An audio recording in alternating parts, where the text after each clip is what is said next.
तो guys SSC GD का paper हुआ, जितने भी क्वेश्चन मिले सारे देख लेते हैं। तो वीडियो स्टार्ट करने से पहले आप लोगों से एक बात कहना चाहूँगा कि जिन दोस्तों ने चैनल को सब्सक्राइब नहीं किया तो प्लीज़ चैनल को सब्सक्राइब कर लीजिएगा और पास में जो बेल आइकन होता है उसको भी ज़रूर दबा लें। चलिए शुरू करते हैं। पहला क्वेश्चन है, सबसे बड़ा जो लिखित संविधान है वो किस देश का है?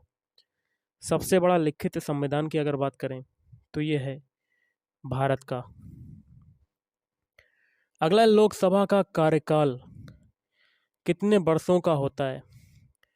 तो लोकसभा का कार्यकाल हो जाएगा 5 साल, 5 years। अगला है, विश्व ब्रेल दिवस जो है ये कब मनाया जाता है? तो विश्व ब्रेल दिवस मनाया जाता है 4 जनवरी। अगला है, 2011 की जनगणना के आधार पर लिटरेसी डे या कह सकते हैं साक्षरता दर जो है वो क्या है? लिटरेसी रेट क्या है? तो ये हो जाएगा, देखिए 73%, जिसमें पुरुषों की है 74% और महिलाओं की है 63%। और गाइस सबसे जो साक्षरता दर कम है वो कहाँ पर है? ये हो जाएगा बिहार। और सबसे ज़्यादा की अगर बात करें तो ये हो जाएगा केरल। अगला, स्टार्टअप इंडिया योजना किसके द्वारा शुरू किया गया? तो स्टार्टअप इंडिया पहल के द्वारा शुरू किया गया। अगला है, इसके जो फाउंडर हैं वो कौन है? तो इसके जो फाउंडर हो जाएंगे वो हो जाएंगे रितेश अग्रवाल। आईपीएल 2022 का जो ऑरेंज कैप है, ऑरेंज कैप वो किसको मिला? तो वो मिला है जॉस बटलर को। किसको मिला है? Jos Buttler.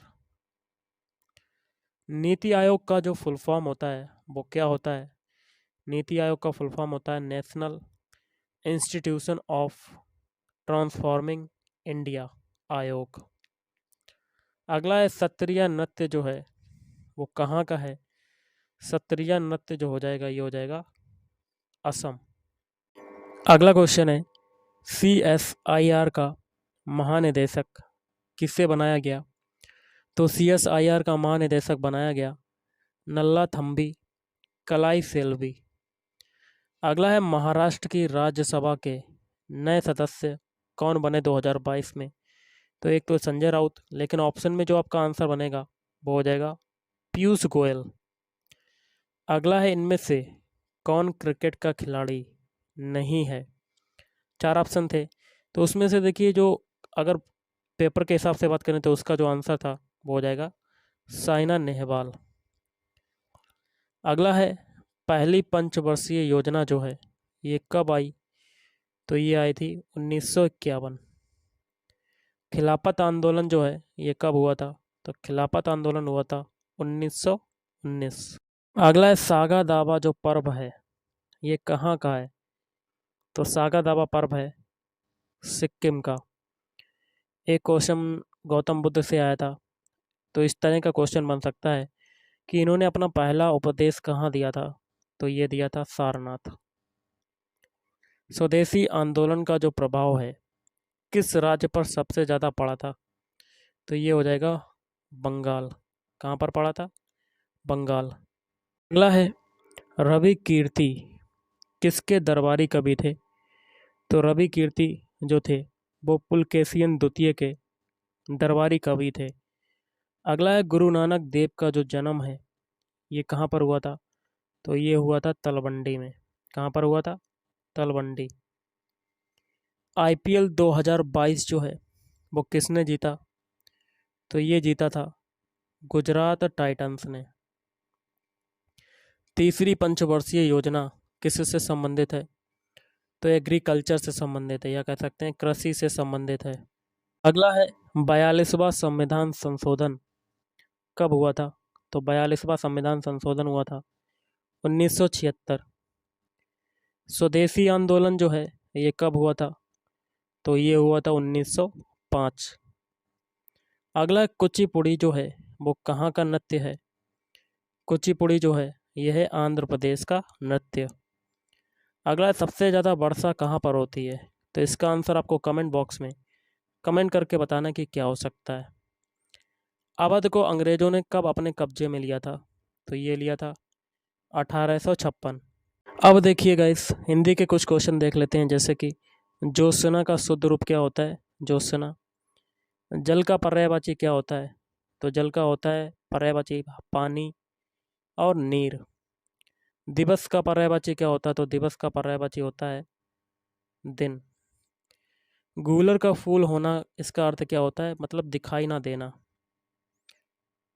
अग्नि का विलोम शब्द क्या होगा? अग्नि का विलोम शब्द हो जाएगा जल। सभ्य का विलोम शब्द क्या होगा? असभ्य।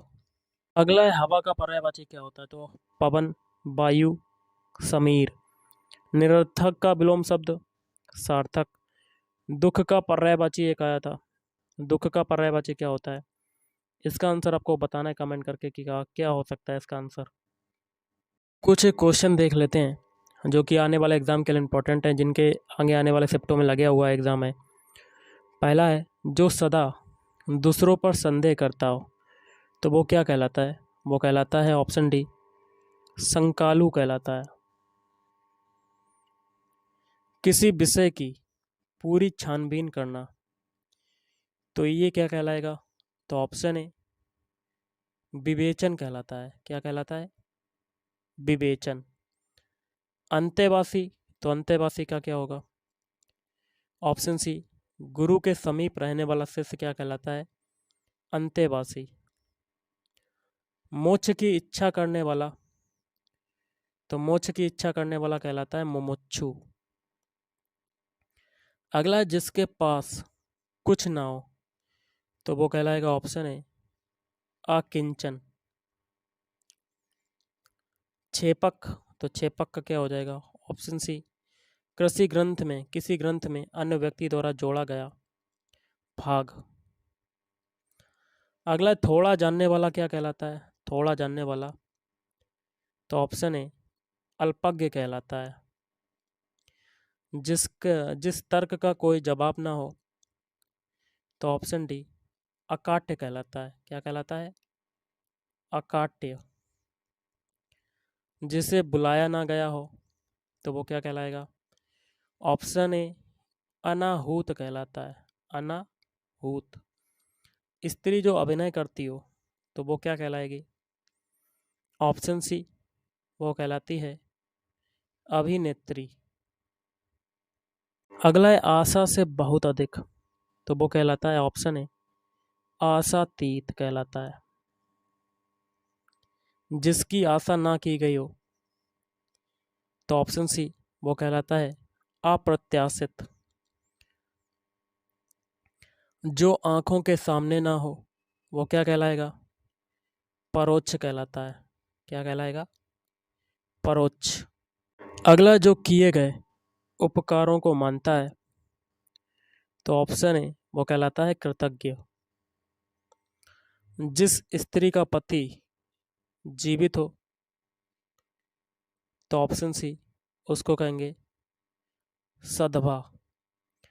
फेंक कर चलाया जाने वाला हथियार क्या कहलाता है? ऑप्शन ए, अस्त्र कहलाता है।